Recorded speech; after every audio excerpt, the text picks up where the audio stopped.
she has the same ability to be thankful for their freedom and hopeful for their future as we have. I am so proud. I'm proud to be the mother of a young man who has the courage of his convictions, who understands the grim necessity of war, and who can take such risks because he believes he can make a difference. And I'm proud of his family, of his brothers and sisters, his fathers, his step-parents, our whole extended family, his sweetheart.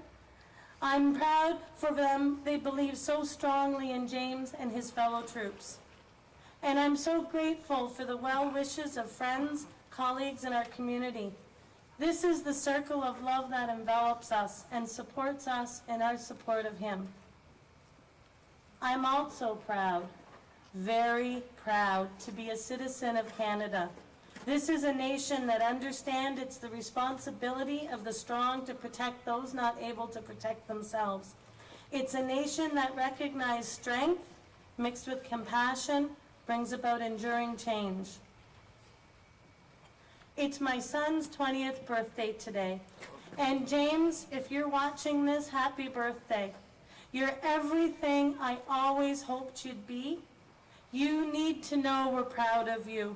We love you, and we're waiting for you to come home.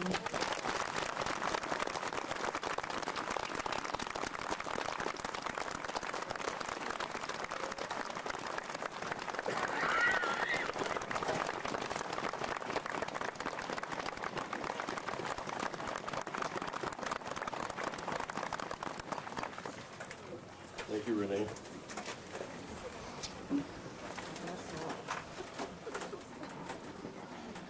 Now, the moment that Canadian Veterans Memorial Committee and our community have worked so tirelessly has finally come. I'd like to call on His Honor, Catherine and John Dahman, Mac Voisin, Gary and Carolyn Steinhoff, Lee Steinhoff, and Timothy Schmaltz as they officially unveil the Canadian Veterans Memorial.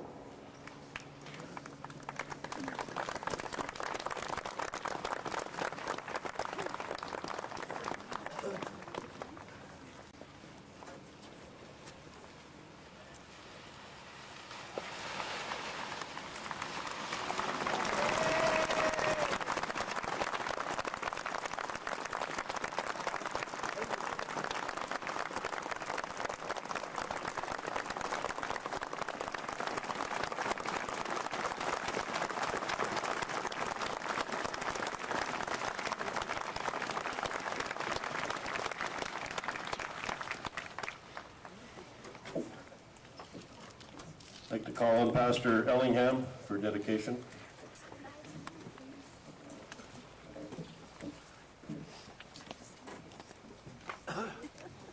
Creator of all that is, Spirit of peace, as we dedicate this monument in memory of all Canadian veterans, we find our hearts filling up and flooding over with memories and with thanks, with hope and with prayers.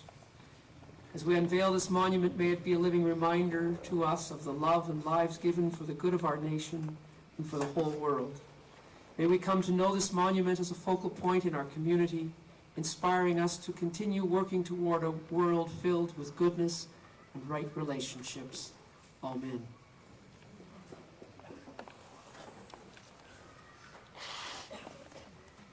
I'd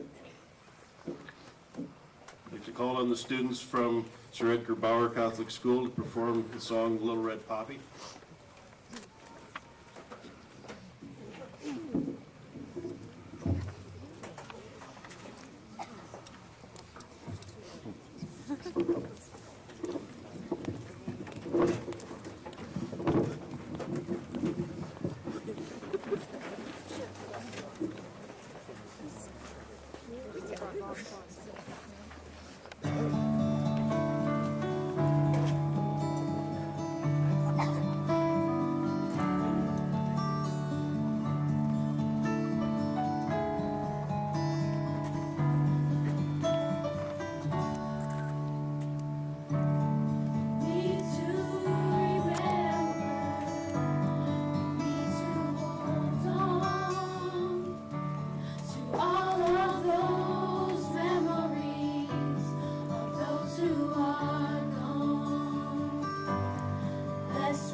First afoot.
You're welcome, Ken.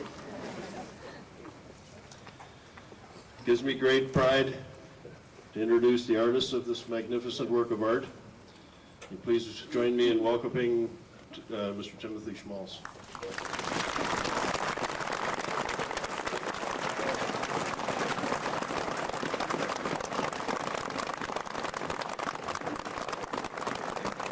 Thank you.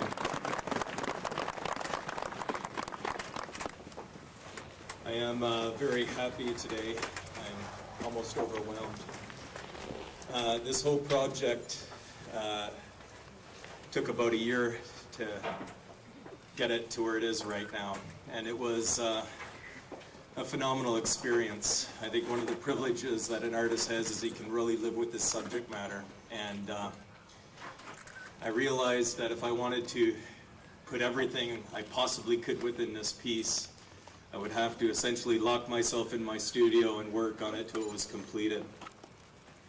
I decided to create this piece in my studio in Thailand, and there I'd have a studio that would be large enough to do it, but also I'd have the solitude that I could just totally merge myself within it. Before I went, I put a call out to the people in the community to give me old black and white photographs of family members that fought or served in the wars, and the response was overwhelming.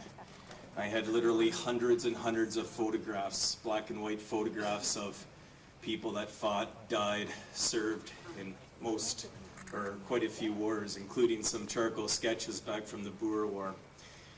And with this huge package of photos and a couple bags of clothes, I left to Thailand to work on the piece, and I had one of the most phenomenal experiences.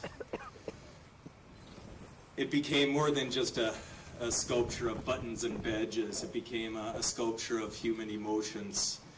I spent days looking at some of the faces, and I found so many expressions to sculpt. I saw fear, I saw absolute courage, I saw happiness, and I saw pain. And I wanted to put that all within one sculpture. So the initial design of putting more than 100 figures in the piece was really appropriate for this. I wanted to create a piece that was essentially a narration, and I did my best that I possibly could on this piece. It was exhausting.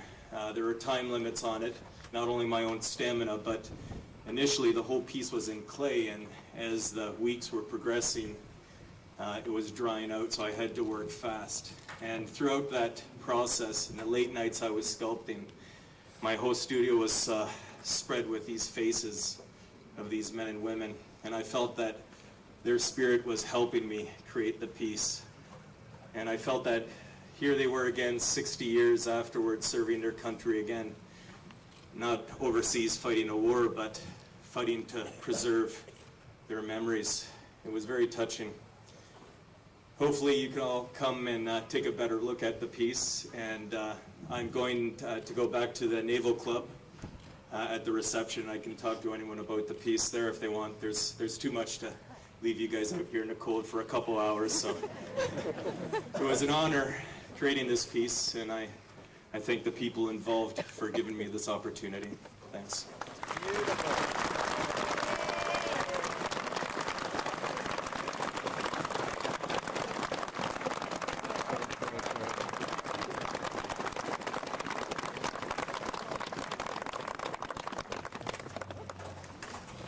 Thank you, Tim. On behalf of the Canadian Veterans Memorial Committee, we'd like to extend our sincere thanks to each and everyone who has played their part in making today a reality. We will remember. KW Naval Association extends a warm welcome following the conclusion of today's event to come back to the KW Naval Association located at 315 Weber Street North, Waterloo. And at this time, I'd like to ask His Honor, Lieutenant Governor of Ontario, to come to the podium and for the singing of God Save the Queen. Please rise.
This concludes the official part of the event, and thank you for everyone for participating.